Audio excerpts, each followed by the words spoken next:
तो अब स्टार्ट करते हैं next topic, that is stock notation.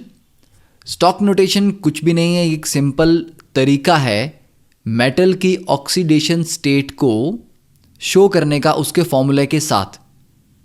ठीक है, तो यहां पर हम क्या करेंगे, when oxidation state of a metal in a compound is expressed in Roman numeral in parenthesis after the symbol of the metal in molecular formula. इसका मतलब ये हुआ कि मान लीजिए हमारे पास ऑरस क्लोराइड दिया है, ऑरस मीन्स गोल्ड। ठीक है, ऑरस और ऑरिक, देखिए जो ये अस है ये इसका मतलब होता है कि लोअर ऑक्सीडेशन स्टेट की बात हो रही है, और इक का मतलब है हायर ऑक्सीडेशन स्टेट की बात हो रही है। तो गोल्ड दो ऑक्सीडेशन स्टेट शो करता है, एक +1 और एक +3। तो अस का मतलब है कि लोअर ऑक्सीडेशन स्टेट, तो ये हो जाएगा +1, और एक का मतलब है हायर ऑक्सीडेशन स्टेट, तो ये हो जाएगा +3। तो ऑरस क्लोराइड अगर हम लिखते हैं दैट इज AuCl, क्योंकि +1 है तो एक ही क्लोरीन लगेगा बैलेंस करने के लिए, और ऑरिक क्लोराइड में लगेगा AuCl3। ओके, अब यहां पे अगर मान लीजिए कि मुझे गोल्ड की ऑक्सीडेशन स्टेट को या ऑक्सीडेशन नंबर को भी साथ में रिप्रेजेंट करना है, तो मैं लिखूंगा AU1, रोमन नंबर में लिखूंगा, रोमन न्यूमरल्स में। तो AU1Cl, AuCl3 में गोल्ड क्या है +3 में, तो यहाँ 3 फिर Cl3। तो ये वो तरीका है, this is called stock notation, जहां पर आप मेटल के साथ उसकी ऑक्सीडेशन स्टेट को भी ब्रैकेट्स में या पैरेंथेसिस में रोमन न्यूमरल्स की फॉर्म में लिखते हैं।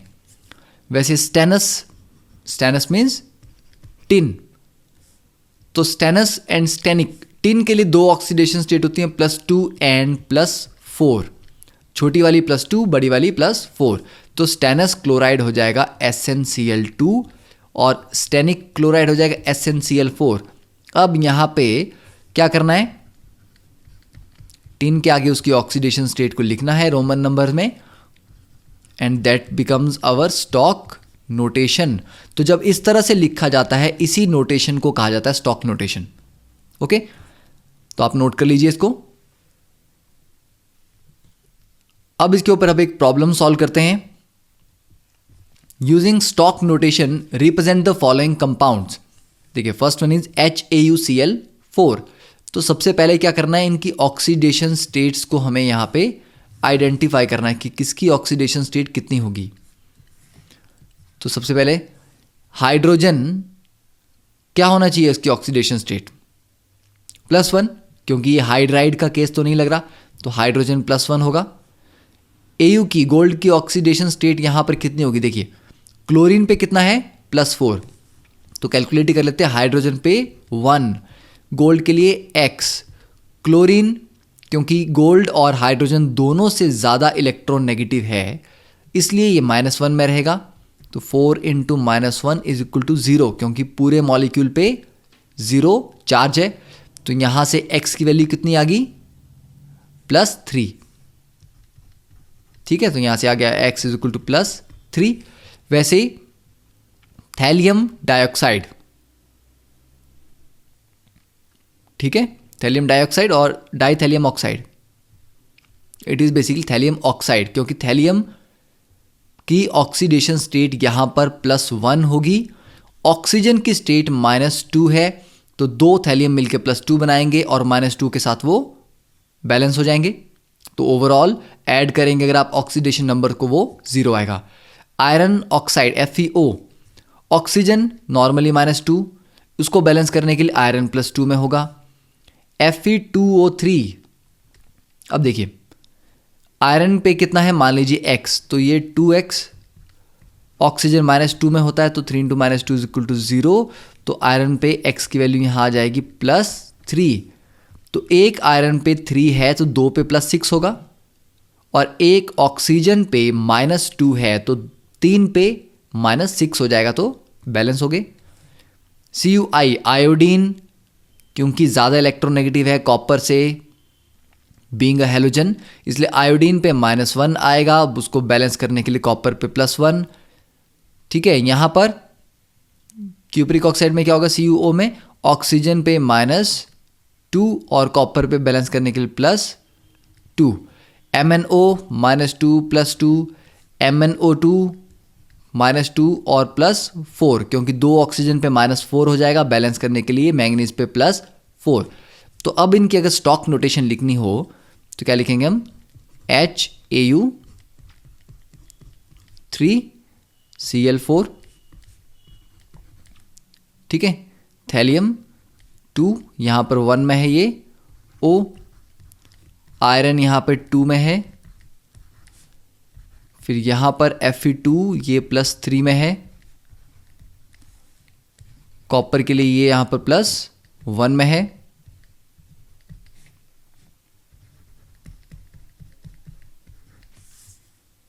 फिर उसके आगे मैंगनीज के लिए, मैंगनीज फर्स्ट केस में +2 एंड देन मैंगनीज +4।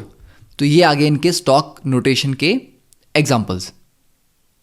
ठीक है, तो अब हमने पढ़ लिया कि स्टॉक नोटेशन कैसे करनी है, और ऑक्सीडेशन नंबर के हिसाब से ऑक्सीडेशन को अगर डिफाइन करना हो, ठीक है, तो ऑक्सीडेशन में क्या होता है, लॉस ऑफ इलेक्ट्रॉन्स। तो मान लीजिए हमारे पास था आयरन और यहाँ से चला गया है आयरन 2 पॉजिटिव +2 इलेक्ट्रॉन्स में। अब इसकी ऑक्सीडेशन स्टेट 0 थी। अब जब ये +2 में चला गया तो क्योंकि ये सिंगल एटम आयन है तो जो इसका चार्ज होगा वही इसकी ऑक्सीडेशन स्टेट भी होगी +2। तो यहाँ पर ऑक्सीडेशन स्टेट क्या हो रही है, बढ़ रही है। और आप कोई एग्जांपल ले लीजिए, ठीक है, जैसे कि carbon +O2 gives you CO2। तो कार्बन ऑक्सीजन को गेन कर रहा है और गेन ऑफ ऑक्सीजन को ही ऑक्सीडेशन भी बोलते हैं। तो कार्बन यहाँ पर एलिमेंटल स्टेट में है 0, CO2 में हमने कैलकुलेट किया था +4, तो बढ़ रहा है। इसका मतलब जब भी ऑक्सीडेशन होगी तो oxidation number increases during oxidation. तो ये भी हम बोल सकते हैं कि जहां पर भी ऑक्सीडेशन होती है ऑक्सीडेशन नंबर बढ़ता ही है। ठीक है, ये Fe2 पॉजिटिव यहां से Fe3 पॉजिटिव में भी जा सकता है एक और इलेक्ट्रॉन लूज करके। तो इसकी ऑक्सीडेशन स्टेट +2 से +3 हो गई और बढ़ गई। ठीक है, तो जब भी ऑक्सीडेशन नंबर या ऑक्सीडेशन स्टेट बढ़ रही हो उसको ऑक्सीडेशन कहा जाता है। रिडक्शन में क्या होगा, गेन ऑफ इलेक्ट्रॉन्स।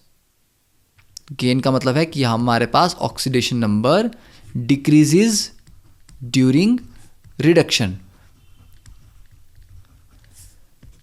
अब नए तरीके से हम ऑक्सीडाइजिंग एजेंट और रिड्यूसिंग एजेंट को थोड़ा डिटेल में एक्सप्लेन करेंगे। प्रीवियस लेक्चर में हमने तो जस्ट बेसिक समझा था।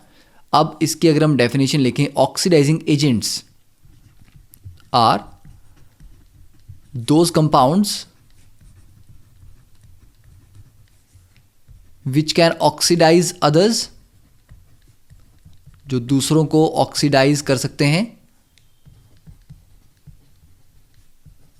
एंड रिड्यूस इटसेल्फ, और खुद रिड्यूस हो जाता है, क्योंकि दूसरों को ऑक्सीडाइज करने के लिए खुद तो रिड्यूस होना पड़ेगा। ठीक है, अगर आपको किसी को कुछ देना है तो दूसरा गेन करेगा, आपका तो अपना नुकसान होगा। ठीक है, तो जो दूसरों को ऑक्सीडाइज करवाते हैं, दूसरों से लूज करवाते हैं, वो खुद गेन करते हैं।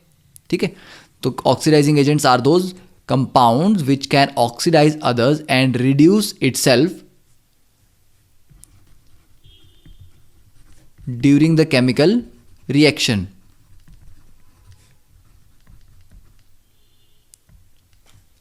ओके, तो यहां पर जो खुद रिड्यूस होंगे उनका ऑक्सीडेशन नंबर क्या होगा, डिक्रीज होगा। तो मतलब ऑक्सीडाइजिंग एजेंट वो हुए these species show decrease in oxidation number, क्योंकि इनकी रिडक्शन हो रही है तो ऑक्सीडेशन नंबर डिक्रीज करेगा। तो आप सिर्फ ये देख सकते हैं कि किस स्पीशीज का ऑक्सीडेशन नंबर डिक्रीज कर रहा है, उसको आप ऑक्सीडाइजिंग एजेंट बोल सकते हैं। तो इसके एग्जांपल्स हैं, KMnO4 एक स्ट्रॉन्ग ऑक्सीडाइजिंग एजेंट है, K2Cr2O7 एक स्ट्रॉन्ग ऑक्सीडाइजिंग एजेंट है, HNO3 एक स्ट्रॉन्ग ऑक्सीडाइजिंग एजेंट है, कंसनट्रेटेड H2SO4 एक स्ट्रॉन्ग ऑक्सीडाइजिंग एजेंट्स हैं। तो ये कुछ जनरल एग्जांपल्स इनके लिए। ठीक है, अब नेक्स्ट देखते हैं हम कि व्हाट आर रिड्यूसिंग एजेंट। तो जस्ट ऑपोजिट होगा, तो दीज आर दोज कंपाउंड्स, साथ साथ में आपको डेफिनेशन लिखनी भी है, these are those compound which can reduce others, दूसरों को रिड्यूस करेंगे तो खुद क्या होंगे, oxidise itself during the chemical reaction, और खुद ऑक्सीडाइज होंगे तो उनका ऑक्सीडेशन नंबर क्या होगा, these show increase in oxidation number. तो रिड्यूसिंग एजेंट्स के कॉमन एग्जांपल्स KI, Na2S2O3 है, फिर हमारे पास NaBH4 रिड्यूसिंग एजेंट है, LiAlH4 रिड्यूसिंग एजेंट है। तो ये कुछ अच्छे रिड्यूसिंग एजेंट्स हैं। अब कैसे आइडेंटिफाई करना है कि किसको रिड्यूसिंग एजेंट कहेंगे या किसको ऑक्सीडाइजिंग एजेंट कहेंगे, ये बहुत ज़रूरी है, क्योंकि आप याद तो नहीं करेंगे इतनी सारी चीज़ें, ठीक है, कि किसको ऑक्सीडाइजिंग एजेंट बोलते हैं, किसको रिड्यूसिंग बोलते हैं। तो इसके लिए अब हम एक तरीका पढ़ेंगे। उससे पहले आपको एक मैं रूल नया बताऊंगा।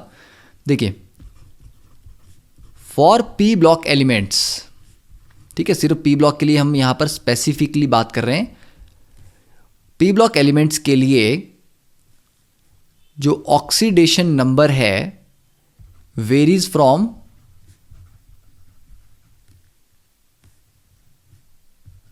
n-10 टू n-18, ठीक है। जरूरी नहीं है कि हमेशा रहेगा, पर मैक्सिमम बता रहा हूं कि मैक्सिमम जो उसका ऑक्सीडेशन नंबर है वो इन वैल्यूज के बीच में ही रहता है, where n is group number, ठीक है। फॉर एग्जांपल 15th ग्रुप कौन सा है, नाइट्रोजन फैमिली। तो नाइट्रोजन फैमिली में n को 15 रखें तो ऑक्सीडेशन नंबर वेरीज फ्रॉम 15 - 10 +5 और 15 - 18 -3। तो इसका मतलब नाइट्रोजन का अपना ऑक्सीडेशन नंबर +5 से -3 वेरी करता है, ठीक है। ये आपको मैं अभी एग्जांपल दे देता हूं, NH3, NO, N2O3, NO2, N2O5, इनमें अगर आप कैलकुलेट करें तो पहले में नाइट्रोजन -3 है, दूसरे में नाइट्रोजन यहाँ पे +2 है, यहाँ पे +3 है, यहाँ पे +4 और यहाँ पे +5। तो ये -3 से +5 वेरी करता है, इससे बाहर नहीं जाएगा, ठीक है। मतलब जो उसका ग्रुप नंबर है, अगर ग्रुप नंबर 15 है तो मतलब वैलेंस कितनी है इसकी, वैलेंस इलेक्ट्रॉन्स 5। तो वैलेंस इलेक्ट्रॉन से कभी भी ऑक्सीडेशन नंबर बड़ा नहीं हो सकता, ठीक है। हैलोजेंस की वैलेंस इलेक्ट्रॉन कितने होते हैं, 7। तो हैलोजेंस का ऑक्सीडेशन नंबर 7 से ज़्यादा नहीं हो सकता, ठीक है। 16th ग्रुप का 6 से ज़्यादा नहीं हो सकता, 14th ग्रुप का 4 से ज़्यादा नहीं हो सकता। तो ये वेरिएशन। अब इसका मतलब ये नहीं है कि सारे के सारे पी ब्लॉक एलिमेंट ये सारी ऑक्सीडेशन नंबर शो करते हैं। मैं जस्ट ये बता रहा हूँ कि मिनिमम वैल्यू इतनी होगी, मैक्सिमम वैल्यू इतनी होगी, इनके बीच में वो ऑक्सीडेशन नंबर शो करेंगे, ठीक है। तो मतलब एलिमेंट्स एक से ज़्यादा ऑक्सीडेशन नंबर भी शो करते हैं। अब ऐसे केस में हमें आइडेंटिफाई करना है कि किसको ऑक्सीडाइजिंग एजेंट कहा जाए और किसको रिड्यूसिंग एजेंट कहा जाए, ठीक है। तो अब देखिए क्या करना है हमने। सबसे पहले कोई भी आपके पास स्ट्रक्चर दिया गया है तो यहां पर हम क्या करेंगे, सबसे पहले find the oxidation state of the central atom, कि जिस मॉलिक्यूल की बात हो रही है उसका जो सेंट्रल एटम है उसकी ऑक्सीडेशन स्टेट फाइंड करेंगे। फिर उसके बाद हमारे पास 3 पॉसिबिलिटीज आ जाती हैं।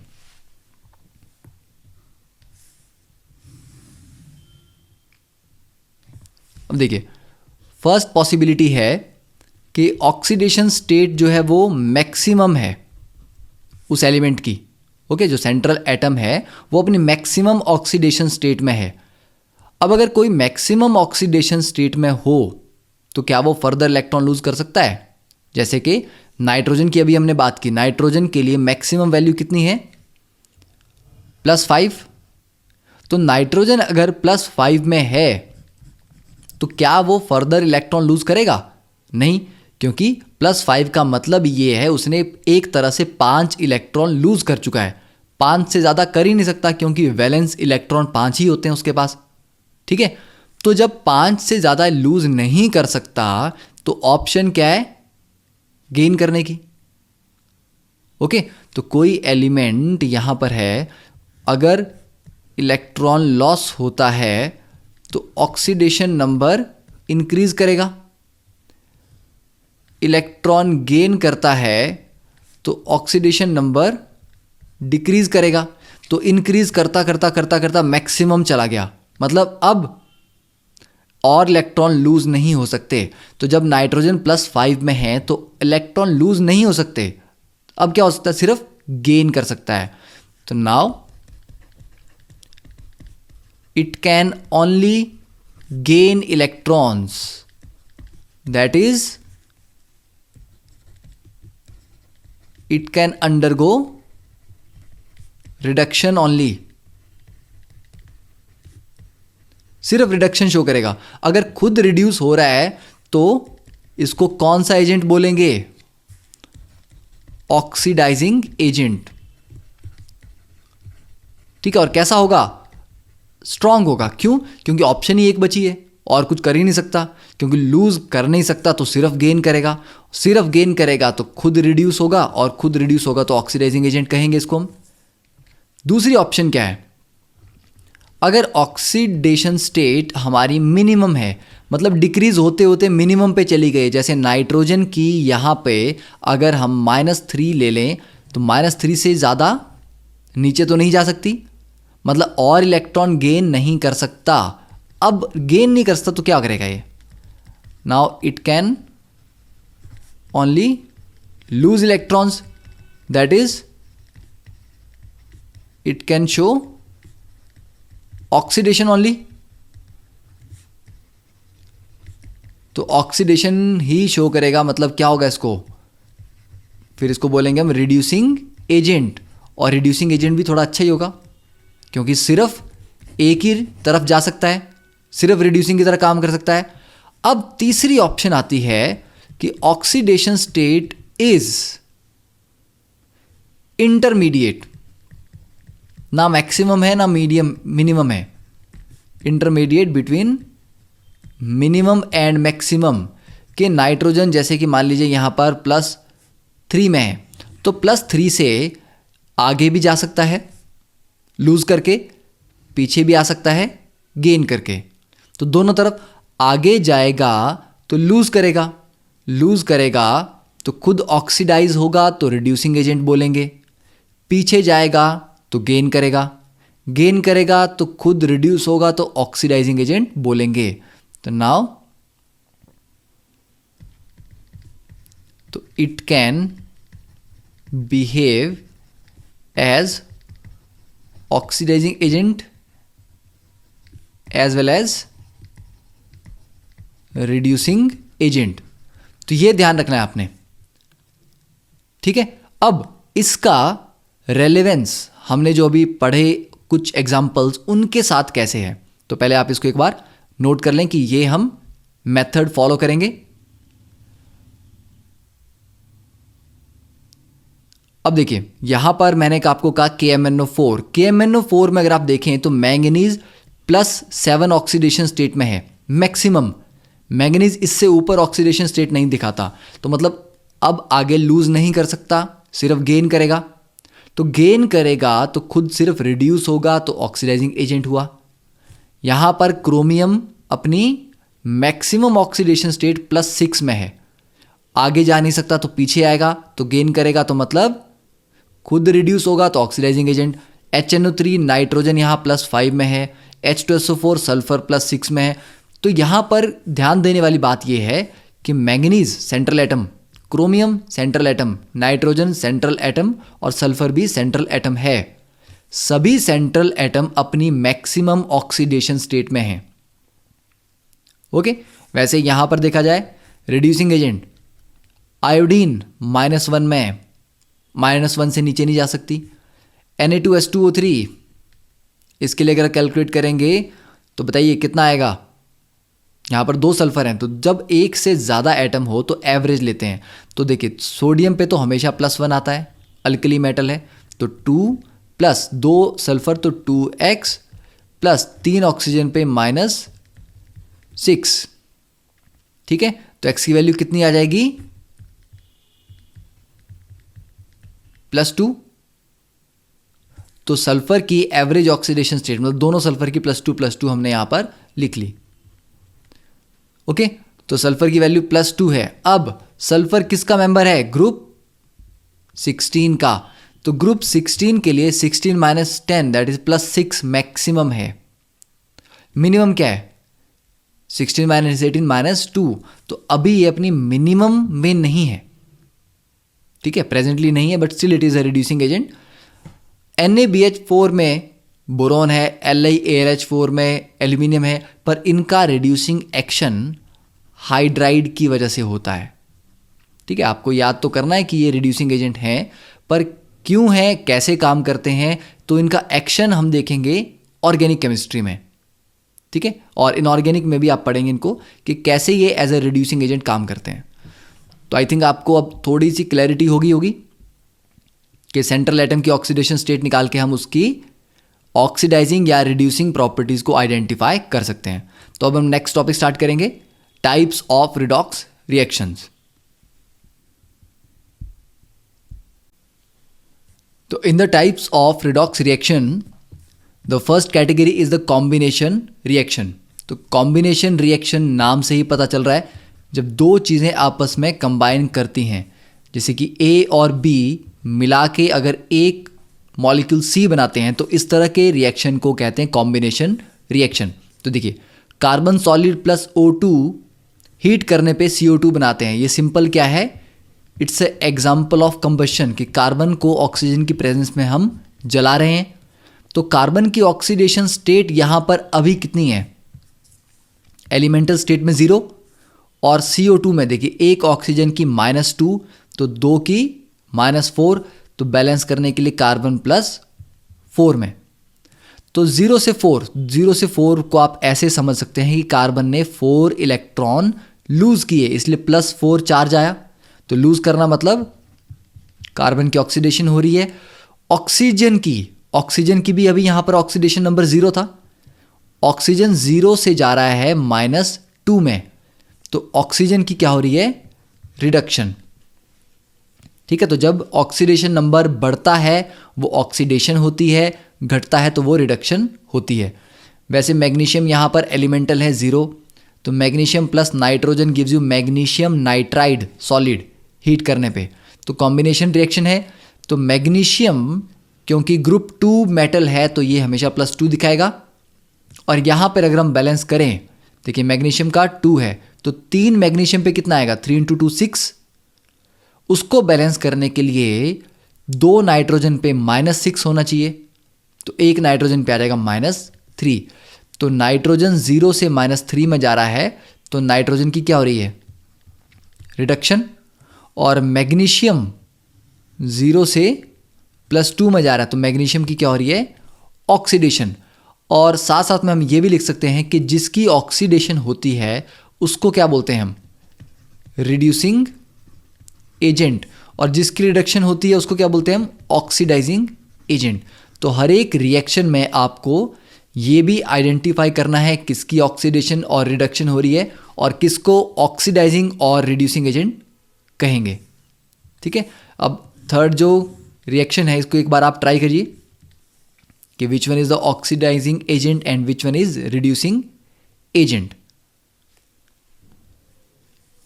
तो CH4 में कार्बन पे -4 है, हाइड्रोजन पे +1, O2 एलिमेंटल है 0, CO2 में कार्बन +4 है, ऑक्सीजन -2 है, H2O में हाइड्रोजन +1, ऑक्सीजन -2। तो कार्बन -4 से +4 जा रहा है, तो मतलब यहां से यहां जाने में कार्बन की ऑक्सीडेशन हो रही है। हाइड्रोजन पे कोई फर्क नहीं पड़ा क्योंकि हाइड्रोजन रिएक्टेंट में भी +1 है, प्रोडक्ट में भी +1 है। ठीक है। O2 0 से -2 में जा रहा है, CO2 में भी -2 है और H2O में भी -2 है, ठीक है। तो O2 चाहे यहाँ जाए चाहे यहाँ जाए, दोनों में O2 की क्या हो रही है, रिडक्शन। तो इसके अकॉर्डिंग CH4 की ऑक्सीडेशन हुई तो ये हो गया रिड्यूसिंग एजेंट, O2 की रिडक्शन हुई तो ये हो गया ऑक्सीडाइजिंग एजेंट, ठीक है। तो ये एग्जांपल हो गए कॉम्बिनेशन रिएक्शन के। Second is decomposition reaction. तो डिकम्पोजिशन में क्या करना है, बिल्कुल रिवर्स, कि AB मॉलिक्यूल अगर टूट के A+B बनाता है तो दैट इज कॉल्ड डिकम्पोजिशन। तो 2H2O लिक्विड का अगर हम इलेक्ट्रोलाइसिस करें, इलेक्ट्रिसिटी पास करें, तो ये H2 gas plus O2 gas में डिसोशिएट होता है, ओके। तो यहाँ पर क्या हो रहा है, ऑक्सीजन -2 था, हाइड्रोजन +1, हाइड्रोजन यहाँ 0 है, यहाँ ऑक्सीजन 0 है, तो ऑक्सीजन -2 से 0 गया, मतलब ऑक्सीजन ने 2 इलेक्ट्रॉन लूज किए। -2 का मतलब है 2 एक्स्ट्रा चार्ज हैं उसके पास, 2 एक्स्ट्रा इलेक्ट्रॉन हैं, वो लूज करेगा मतलब यहाँ पर ऑक्सीडेशन हुई, बढ़ रही है ऑक्सीडेशन स्टेट, नेगेटिव से 0 आ रही है। हाइड्रोजन +1 से 0 जा रहा है, मतलब वो गेन कर रहा है, तो ये रिडक्शन हुई हाइड्रोजन की। NaH हाइड्राइड में सोडियम +1 हाइड्रोजन -1, यहाँ सोडियम 0 यहाँ हाइड्रोजन 0। KClO3 में पोटाशियम, क्योंकि ग्रुप 1 मेटल है तो +1। अब यहाँ पर क्लोरीन की क्या होगी, निकाल सकते हैं हम, देखिए पोटाशियम 1 है, क्लोरीन को X ले लेते हैं और एक ऑक्सीजन पे -2 तो 3 पे -6, तो यहाँ से X कितना आ जाएगा, +5, ठीक है। तो क्लोरीन यहाँ पे +5 होगा और यहाँ पर क्लोरीन कितना है, -1। पोटाशियम यहाँ भी +1 है, पोटाशियम यहाँ भी +1 है, तो पोटाशियम में चेंज नहीं आ रहा, क्लोरीन +5 से -1 जा रहा है, मतलब 6 इलेक्ट्रॉन गेन किए, किसने, क्लोरीन ने, ठीक है। क्लोरीन की बात कर रहा हूं मैं सिर्फ। तो क्लोरीन की देखा जाए तो रिडक्शन हो रही है। ऑक्सीजन -2 से 0 पे गया तो ऑक्सीजन की क्या हो रही है, ऑक्सीडेशन, ठीक है। ये जस्ट मैं एरो इंडिकेट कर रहा हूं, आप ये मत बोलना कि KClO3 की ऑक्सीडेशन भी हो रही है, रिडक्शन भी हो रही है।